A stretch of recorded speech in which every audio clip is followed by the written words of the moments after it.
Zhvillimi I të folurit dhe komunikimi janë ndër elementet më thelbësore në jetën e çdo individi. Pasi ato ndikojnë drejt për drejt në mënyrën se si lidhemi me të tjerat dhe si I shpreh mendimet dhe ndjenjat tona.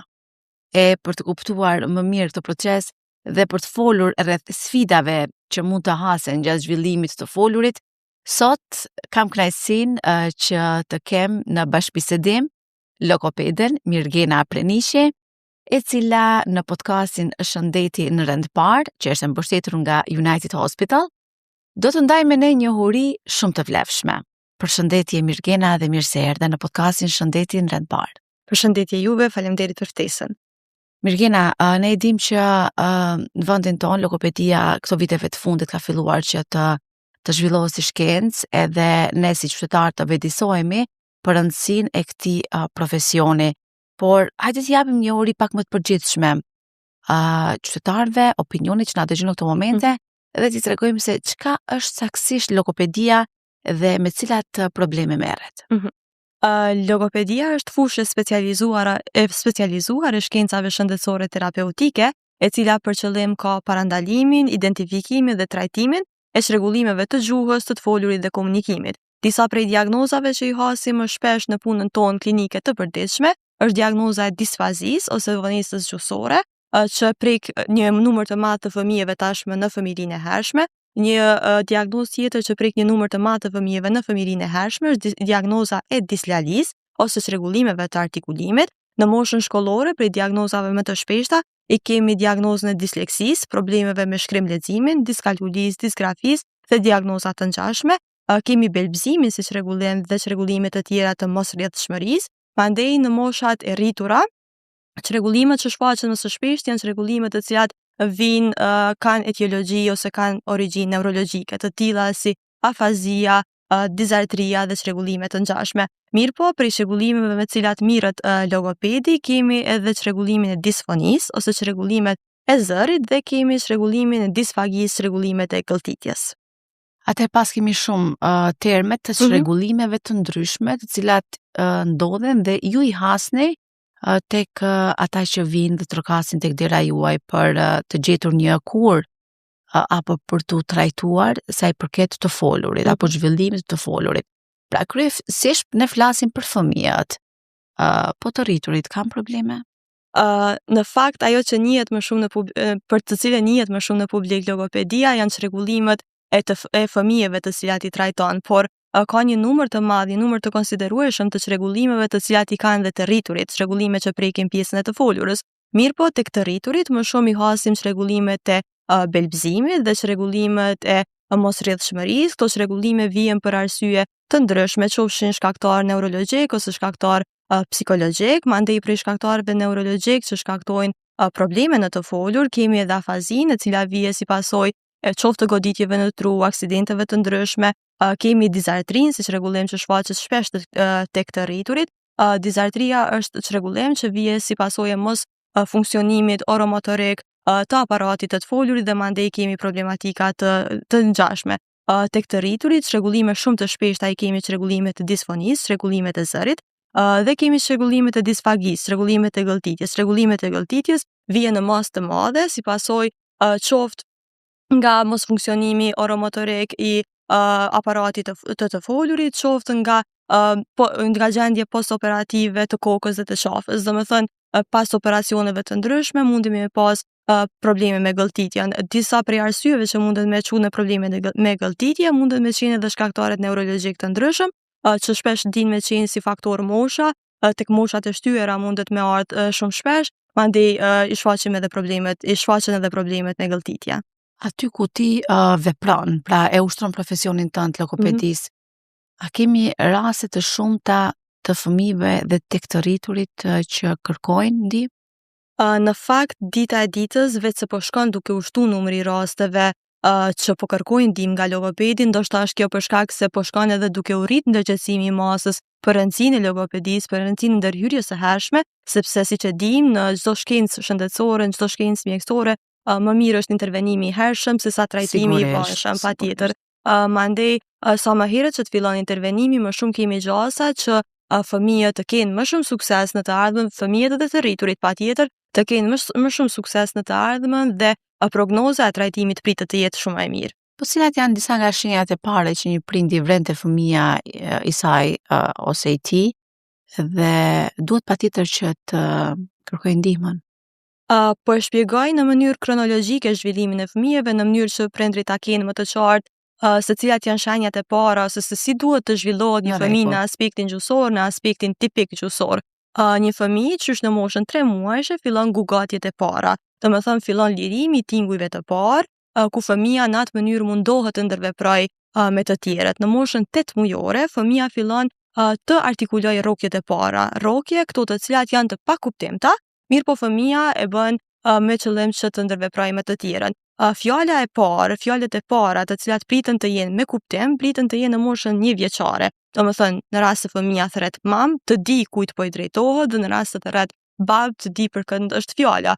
Mandej, kështu fjalori i fëmijëve shkon gjithmonë duke u rritur. Që nuk kupton, deri në moshën 2 vjeçare, fjalori i tij duhet të zgjerohet dhe duhet të arrijë fëmia minimum deri në 50 fjalë. Në çdo fëmijë deri në moshën 2 vjeçare duhet të ketë minimumi 50 fjalë. Po si mund t'i di një prind që një fëmijë ka 50 fjalë?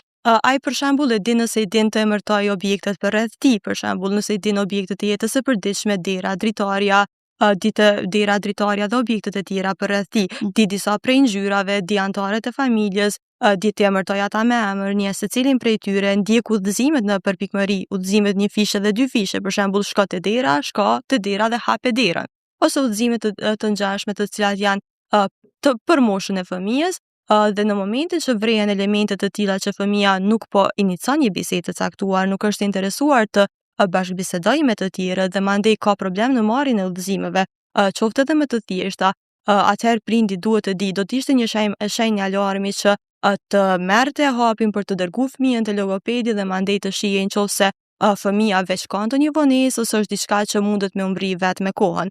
Nëse fëmia për shembull arrin moshën 3 vjeçare dhe nuk thur fjali të shkurta, nuk inicion biseda, nuk është interesuar të bashkëbisedojë me të tjerët, mandej qëndron më shumë vetëm ose fjalori i tij nuk është mjaftueshëm i zhvilluar në krahasim me bashkëmoshatarët e tij, të duhej që prindrit të dërgonin fëmijën te logopedi për të bërë një vlerësim logopedik dhe mandej më shumë gjas për të filluar edhe trajtimin logopedik nëse fëmia është në një gjendje të tillë. Mirgjina, po flasim pra për një moshë të ndjeshme për fëmijët, zhvillimi i tyre.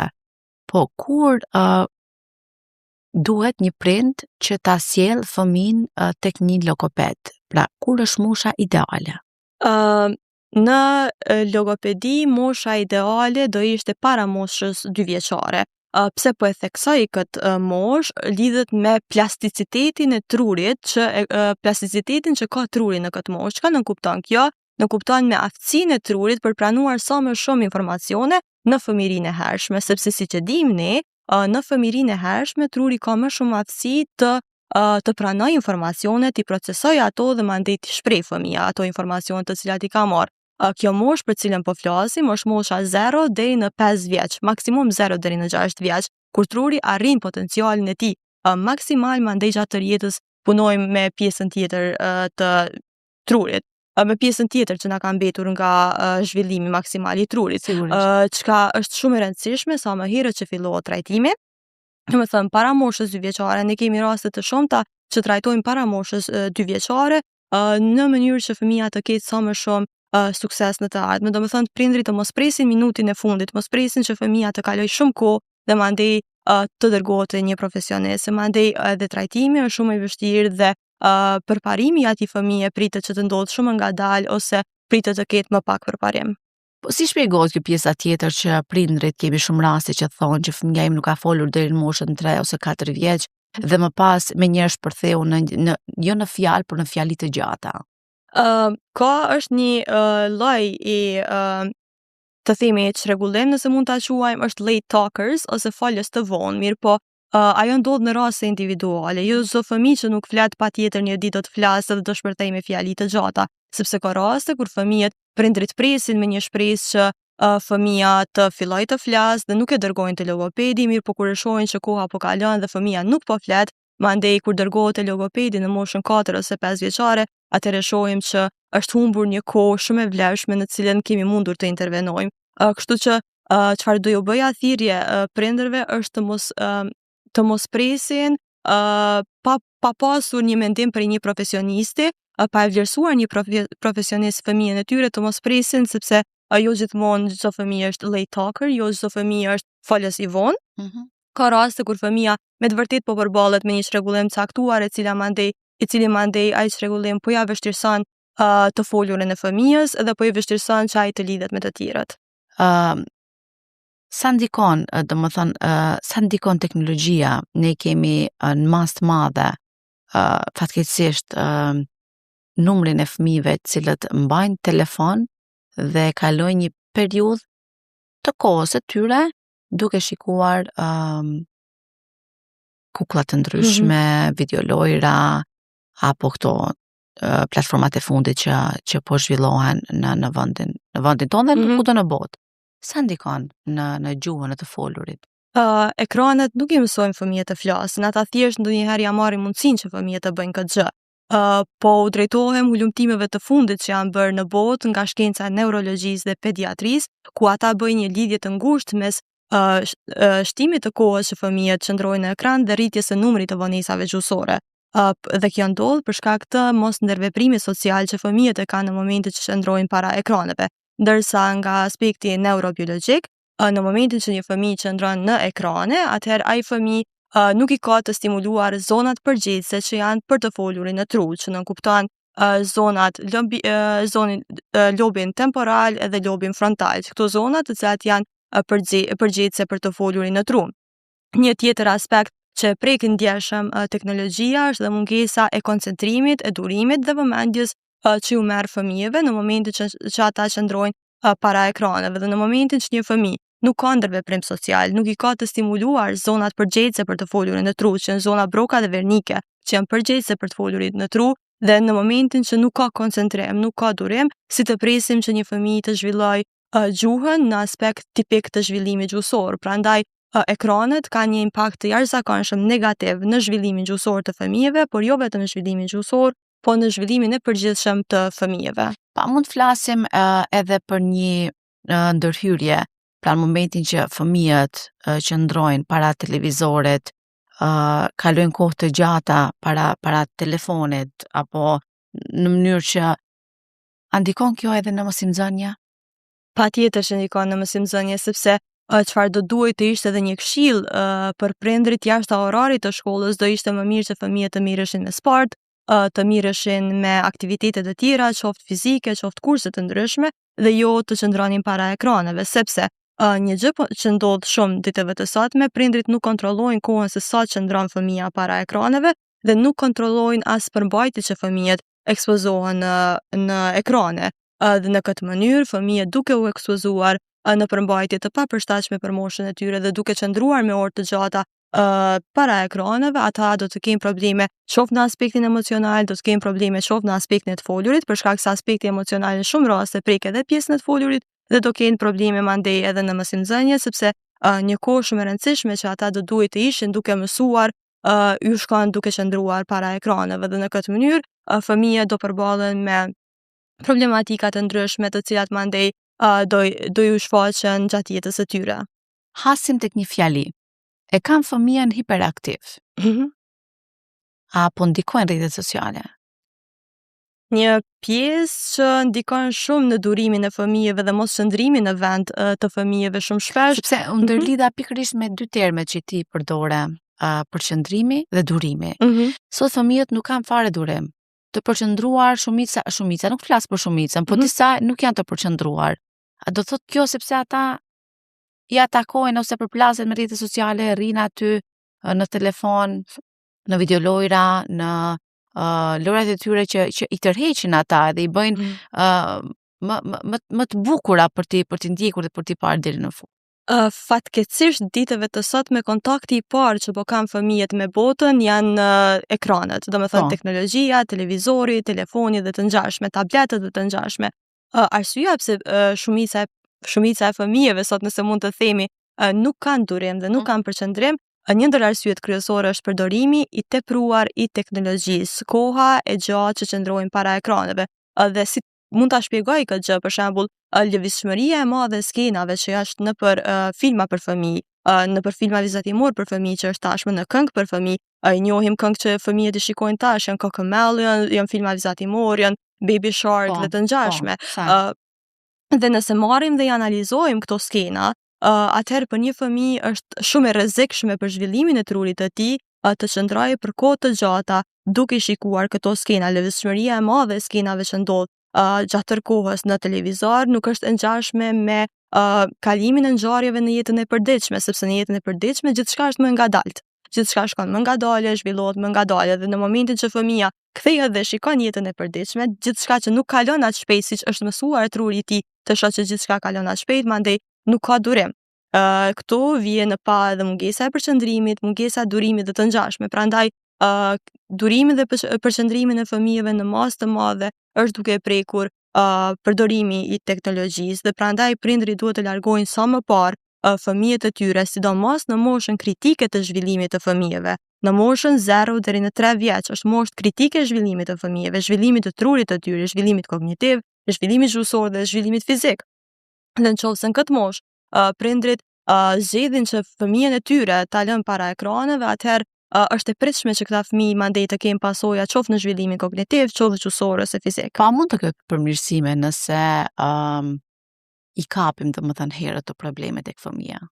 Zakonisht shumica e problemeve që kapen herët dhe intervenohen në kohë në logopedi munden me pas përmirësim, po flasim për problemet e disfazive të lehta ose vonesave të lehta, vonesave gjuhësore të lehta, problemet e disfjalisë, problemet e artikulimit dhe problemet të ngjashme. Mirë po, problemet ose çrregullimet të cilat munden me qenë më problematike mandej për me u trajtu janë çrregullime që kanë bazë neurologjike. Etiologjia e tyre ose origjina e tyre vjen nga probleme neurologjike. Probleme të tilla din shpesh të jenë problematike për t'u trajtuar dhe mandej edhe përparimi pritet të jetë më i ngadalt dhe më i vogël. Prandaj varësisht prej llojit të diagnozës, diagnoza e ka një rëndësi shumë të veçantë në mënyrën se si këto probleme trajtohen, sa pritet që të ketë përparim, mirë po, përveç kësaj ka edhe elemente të tjera të cilat e bëjnë që një terapi logopedike të jetë e suksesshme, duke përfshi këtu bashkëpunimin me prindrit, bashkëpunimin me kopshtin, ndjekja në përpikmëri e udhëzimeve që jipen nga logoped. Në këtë rast çfarëdo që thot logopedi që duhet të punohet në shtëpi, prindrit duhet të punojnë në shtëpi, largimi i teknologjive dhe elemente të ngjashme, të cilat mandej ndikojnë që edhe nëse kapen me kohë dhe punohet në këto probleme munden me pas sukses. Prind jam edhe unë dhe jemi të gjithë mendojmë, domethënë, bëjmë gabime.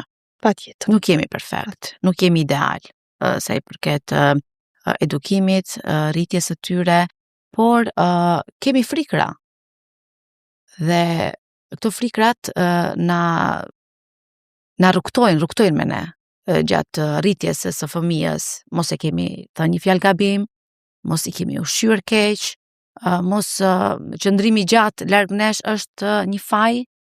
Mirë po, cilat janë gabimet më të shpeshta që prindrit i bëjnë dhe në fakt do duhet që të korrigjoheshin sa i përket zhvillimit të folurit tek fëmijët? Gabimet më të shpeshta të cilët prindrit i bëjnë pa dashje janë këto, është mungesa e kohës kualitative që ata e kalojnë me fëmijët. Sot shohim që prindrit kalojnë shumë pak kohë kualitative me fëmijët. Çka nënkupton koha kualitative është leximi i librave, leximi i prallave, lojrat funksionale që ata mund t'i bëjnë me fëmijët e tyre, përfshirja e fëmijëve në aktivitete të jetës së përditshme, dhe mandej kur fëmijët përfshihen në aktivitete të jetës së përditshme, ata e kanë shumë të lehtë që të zhvillohen në tërësi, të zhvillojnë komunikimin e tyre dhe të zhvillohen dhe zhvillimi i tyre të bëhet është më lehtë të bëhet. Një gabim tjetër që prindit tash e bëjnë dhe siç e përmendëm edhe më herët është që koha para ekraneve e fëmijëve është shumë e gjatë.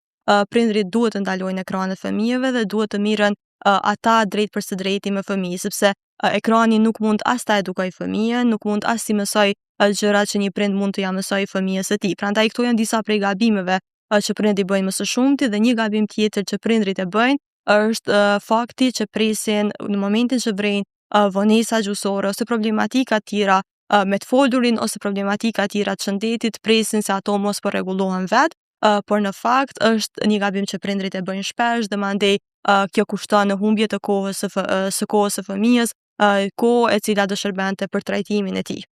Po flasim për stresin dhe ankthin. Besoj që fëmijët shumë pak raste ka sa i përket apo ka, okay. Sa ndikon në zhvillimin e të folurit apo në ndikimin që një fëmijë të belpsoj? Po, stresi dhe ankthi përjetohet në mënyra të ndryshme edhe prej të rriturve edhe prej fëmijëve, por në fakt përjetohet shumë edhe prej fëmijëve.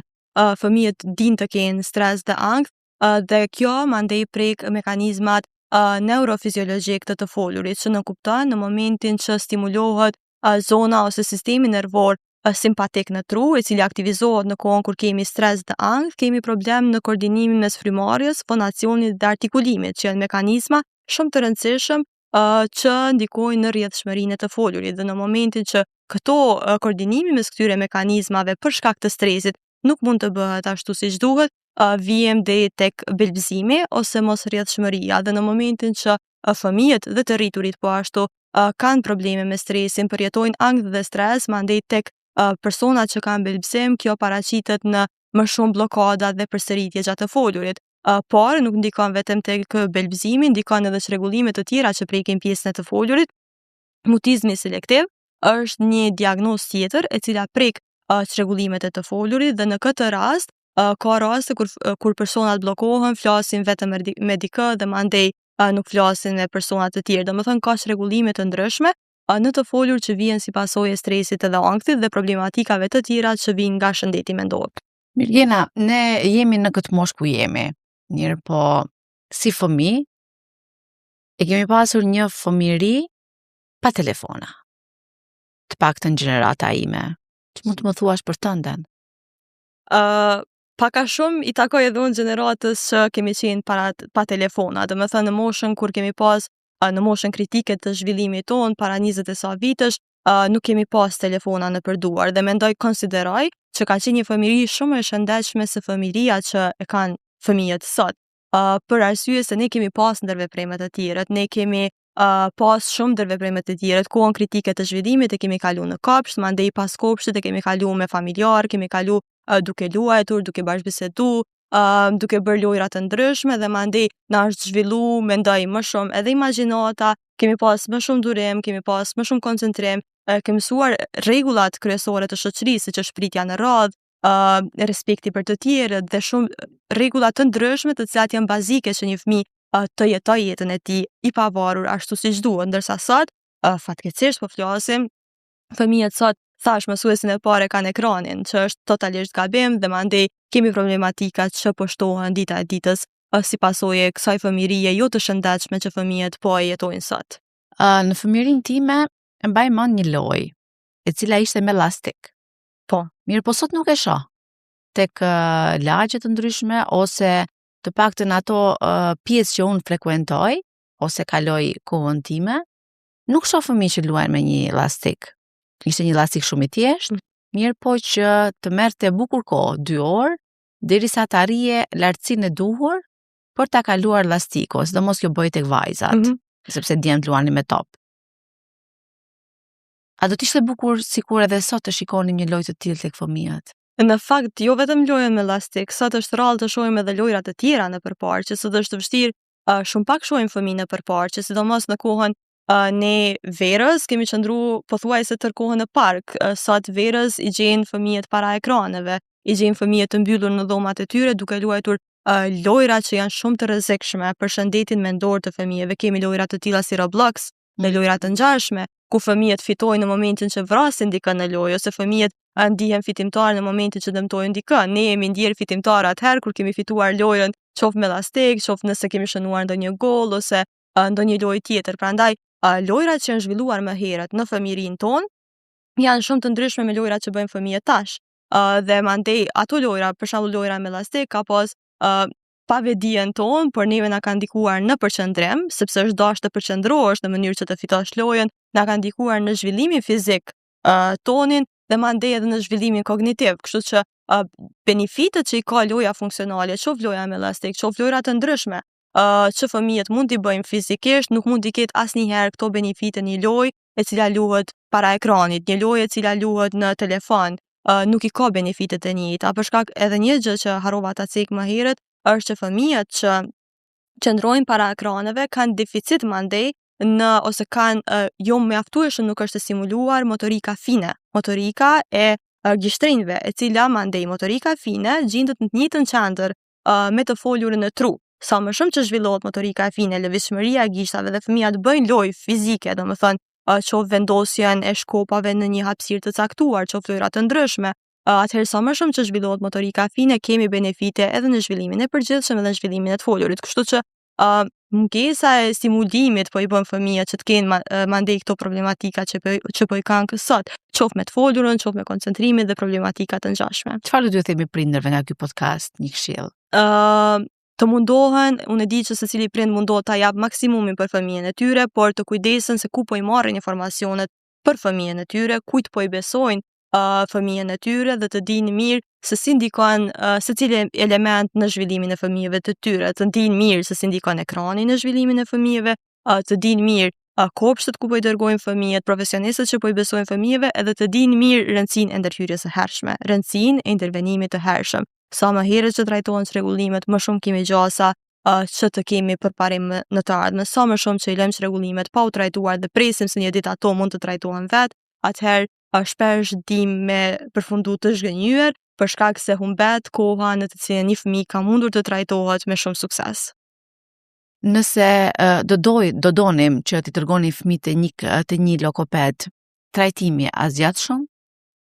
Varësisht nga diagnoza, varësisht nga elementet të cilat e bëjnë një trajtim të suksesshëm, zgjat edhe trajtimi. Mirë po, kryesorja është diagnoza. Në rastet e disfazive të lehta, diagnoza mund të zgjasë nga disa muaj deri në një vit maksimumi. Të disfazit të lehta, në rastet e dislalive, çrregullimeve të artikulimit, trajtimi mandej mund të zgjasë me muaj ose maksimumi një vit. Mirë po në rastet të autizmit, për shembull të spektrit të autizmit, edhe në rastet të tjera të disfazive më të rënda, kur fëmia ka vonesë shumë të rëndë, dhe në rastet të problematikave të tjera, trajtimi mund të zgjasë edhe me vite. Domethënë ka raste kur trajtimi zgjat me vite, mirë po është e rëndësishme edhe intensiteti i seancave brenda javës. Për shembull, nëse fëmia trajtohet në mënyrë intensive, trajtimi mund të zgjasë më shkurt. Nëse fëmia trajtohet 5 herë në javë, atëherë kemi gjasa që më shkurt të jetë trajtimi. Nëse trajtimi është për shembull 1 herë në javë ose 2 herë në javë, atëherë kozhatja e trajtimit vetë shkon duke u rrit.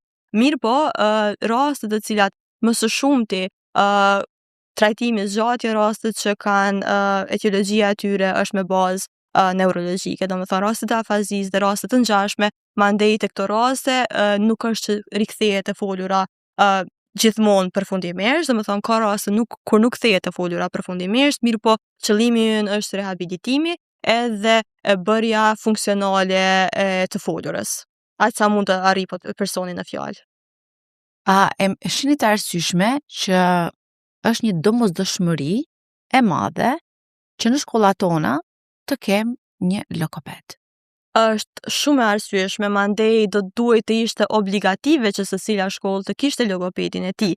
Kjo për arsye se fëmiria e secilit fëmijë meriton të mbikëqyret nga një profesionist i fushës, qoftë nga një profesionist i shëndetit mendor, që në këtë rast është psikologu, qoftë nga një profesionist që mbikëqyr në përpikmëri zhvillimin e të folurit tek fëmijët. Unë e di që logopedët në shkolla nuk mund të bëjnë trajtim klinik, mirë po logopedët në shkolla do mund të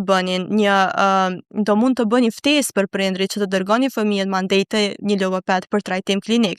Do ishin të parët të cilët do i vërinin mungesat, vonesat në të folur, do ishin të parët të cilët do i vrinin shenjat e alarmit që diçka nuk po shkon në rregull me zhvillimin gjuhësor të fëmijës. Dhe mandej brenda mundësive çfarë do mund të bënin ata do e bënin edhe brenda shkollës. Kështu që është shumë e rëndësishme, po fatkeqësisht në vendin tonë, në shkollat tona, ende nuk kemi në gjitha shkollat. Është një gjë e mirë që ka filluar logopedi dhe psikologu të jetë prezent në shkolla, mirë po jo mjaftueshëm. Kemi shkolla me 1000 më shumë se 1000 nxënës dhe kanë vetëm një logoped, që është e papërballueshme edhe është e parritshme që një logoped të arrijë qoftë edhe të vlerësoj më shumë se 1000 nxënës dhe më vonë të trajtoj. Kështu që është shumë e nevojshme.